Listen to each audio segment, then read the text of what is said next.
Now, after months of speculation, it's finally happening. Russian President Vladimir Putin is due in North Korea on Tuesday for a two-day visit.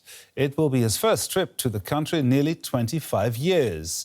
It's the latest demonstration of deepening ties between Putin and North Korea's leader, Kim Jong-un.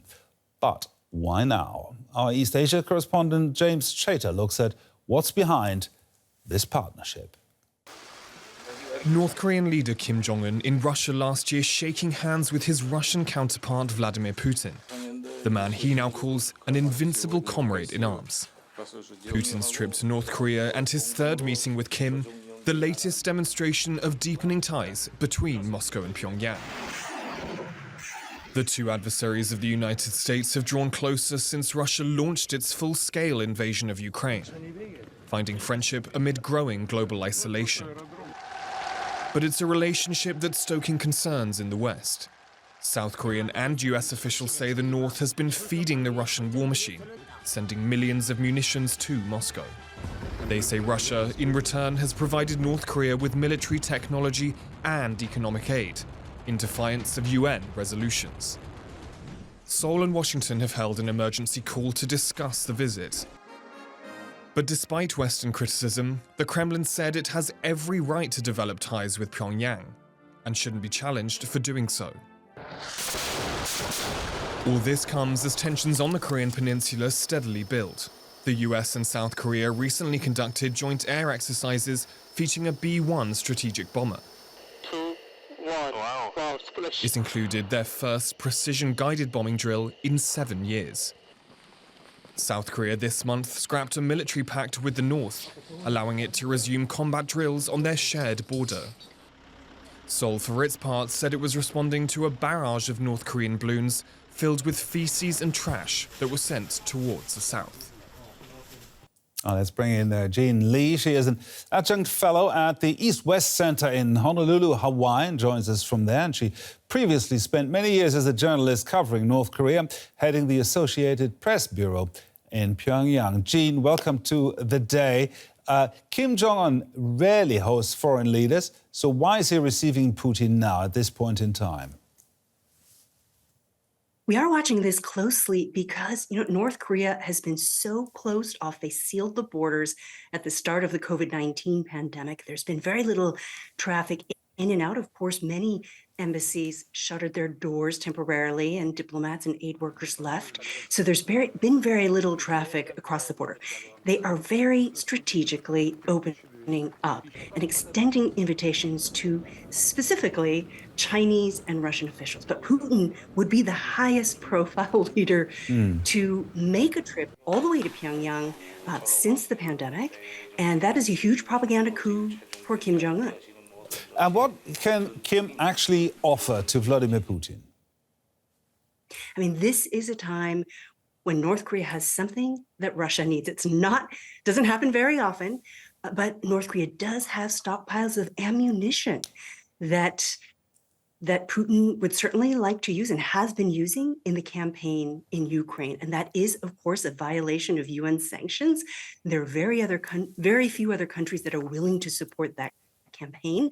But here is something that North Korea has that he can offer to Putin for once.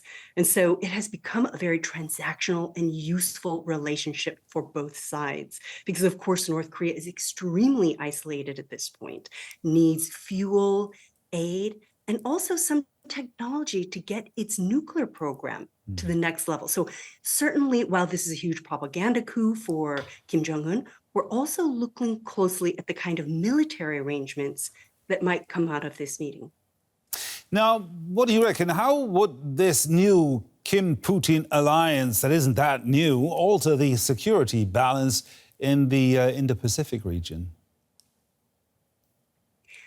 This is a traditional relationship, Russia-North Korea, and it's been a relationship that has been there for many years. However, it hasn't been a very strong one. It waxes and wanes, but this is a time when they can stand together in defiance of the United States and in defiance of the West. And I think that we're seeing the results of that, for example, by flouting the UN Security Council resolutions. It also calls into question the effectiveness of the UN Security Council if these countries are willing to just boldly flout those regulations. And so it does call into question the effectiveness of some of these international regimes that are put into place to regulate behavior by rogue nations. But it's also a sign, of course, of that deepening rift between Russia and its few allies and the United States and its allies. Certainly makes any action on North Korea as their ambitions grow more and more difficult. Now, if we talk about North Korea, we also need to talk about China. How does Beijing view all of this? I think this is a very tricky dance. Of course, China stands in so many ways with Russia, serves as a big brother and lifeline for North Korea. But I do think China recognizes that it's not that straightforward and is trying to play this complicated game of standing with these partners against the West without completely jeopardizing its relationships with, for example, South Korea. So one of the interesting backdrops to this Putin visit to Pyongyang is that you will have a high-level meeting between Chinese officials and South Korean officials in Seoul. So China, I think, is also, I would imagine, nervous about the kinds of arrangements that might be made in Pyongyang this week, because their priority, of course, is stability, and any trade in military technology that could advance the program certainly makes it more difficult for them to maintain stability in the region. So I think that the Chinese are watching this very carefully, outwardly supporting Russia and North Korea, but perhaps privately concerned about what could come out of this relationship as well. You think that any attempts by the US to engage North Korea, are they effectively hopeless? Or do we see, can we see another charm offensive if Trump gets reelected? Well, I certainly think that that's what Kim Jong-un is hoping. And if you're Kim Jong-un, you're thinking, why would I bother with the Biden administration this year when there's the potential to have a relationship or resume a friendship with my good friend Donald Trump? So even though those negotiations didn't work out in 2018 and 2019, I believe that Kim Jong-un thinks that there may be more of a chance of getting back to that negotiation, perhaps, if Donald Trump returns to the White House. That's a big if. And so what we're seeing right now is North Korea hedging its bets. There's no reason why they shouldn't put all their eggs in the basket right now with Russia, but certainly they're waiting and watching to see what happens with that U.S. election. Jean Lee, the adjunct fellow at the East-West Center in Honolulu. Thank you very much for joining us on the day, Jean. Bradley Bowman is a foreign policy analyst at the Foundation for Defense of Democracies in Washington. I asked him why Vladimir Putin has decided to visit North Korea now. This is Putin's first trip in quite some time, but it's hardly surprising. I say that because it's worth remembering that Kim went to Russia last September, and during that visit, he called Pyongyang's relationship with Russia a top priority, and he committed to full support not only for Putin, but for his war in Ukraine. And at the time, Russia announced that there might be a reciprocal visit by Putin to North Korea. So this is really could be viewed as kind of a fulfillment of that commitment and a reciprocal visit following Kim's visit last year. So it's not surprising, but why now? I think this is part of a broader dynamic and then also one specific to the bilateral relationship.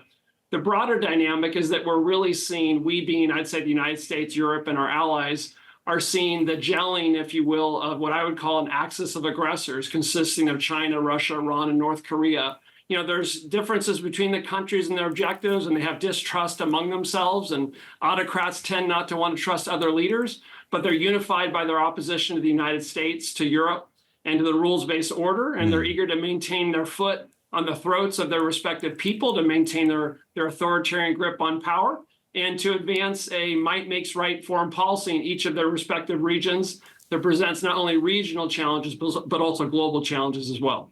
So how much help can Kim really give Putin for his war against Ukraine?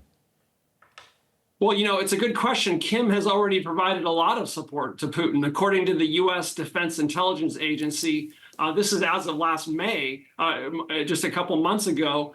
North Korea had already provided at least 3 million artillery rounds to Russia for use inside Ukraine to support Putin's unprovoked invasion. And we've also seen the supply of short-range ballistic missiles. And according to the Defense Intelligence Agency, we see the remains of some of those North Korean missiles having been used inside Ukraine, including near Kharkiv in January. So we've already seen weapons going from North Korea to Russia for use in Ukraine. I mean, don't let that wash over you. North Korean weapons being used in Europe to kill European men, women, and children in Europe. That's a big deal. And Putin's using in his forces are going through these munitions so quickly. The Russian defense industrial base is having a hard time keeping up. So they need all the help they can get, and they're going to get some of that help, have been getting it, and want more of it from Pyongyang. Bradley, briefly, if you can, what does Kim get in return from Putin? Kim wants economic help. He wants diplomatic support at the UN Security Council. And he wants weapons as well and support for North Korea's space program, which creates genuine concerns, of course, for South Korea, Japan, and the United States, as well as the broader international community. Bradley Bowman there with the Foundation for Defense of Democracies. Thank you very much for sharing your expertise with us.